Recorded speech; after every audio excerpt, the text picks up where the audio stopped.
परावर्तन के उपरांत हम देखेंगे गोलीय दर्पण। गोलीय दर्पण से अभिप्राय है कि एक ऐसा दर्पण जो गोलाकार है, तो गोलाकार आकृति हम इस तरह से बना लेते हैं और इसको बीच से दो भागों में डिवाइड कर देते हैं, तो ये इस तरह से खोखला गोलाकार दर्पण बन जाता है। अब अगर हम इसके बाहरी पृष्ठ पर अगर हम इस तरह से पॉलिश कर दें, तो ये जो परावर्तक सतह है धसी हुई होती है, और इस परावर्तक सतह को हम अवतल दर्पण के नाम से लिख सकते हैं।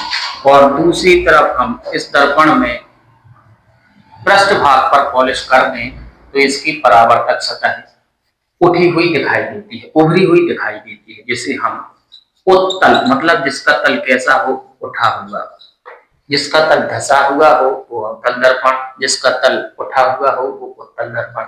इस तरह से गोलीय दर्पण एक गोलाकार खोखला दर्पण है, जिसमें हमें अगर हम इस तरह से गोलाकार दर्पण को काट दें तो दो भाग मिलेंगे, एक मिलेगा अवतल दर्पण। इस तरह से अगर हम अलग से बनाएं, अवतल दर्पण के पीछ पृष्ठ भाग पर अगर हम इस तरह से पॉलिश कर दें, तो इसकी परावर्तक सतह इस तरह से धसी हुई है, तो ये अवतल दर्पण है।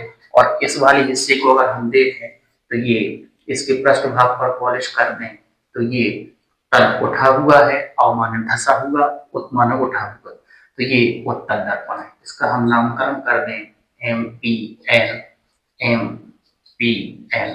इस तरह से ये अवतल दर्पण है और ये एक उत्तल दर्पण है।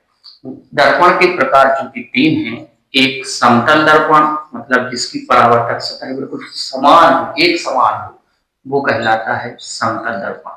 घरों में प्रयोग होने वाला मोस्टली जो दर्पण है वो समतल दर्पण ही है, जिसके परावर्तक पृष्ठ पर पॉलिश रहती है। ये पॉलिश सिल्वर ऑक्साइड या किसी अन्य रासायनिक पदार्थ की हो सकती है।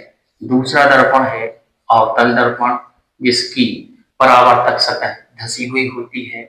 और तीसरा दर्पण है उत्तल दर्पण, जिसकी परावर्तक सतह उठी हुई होती है।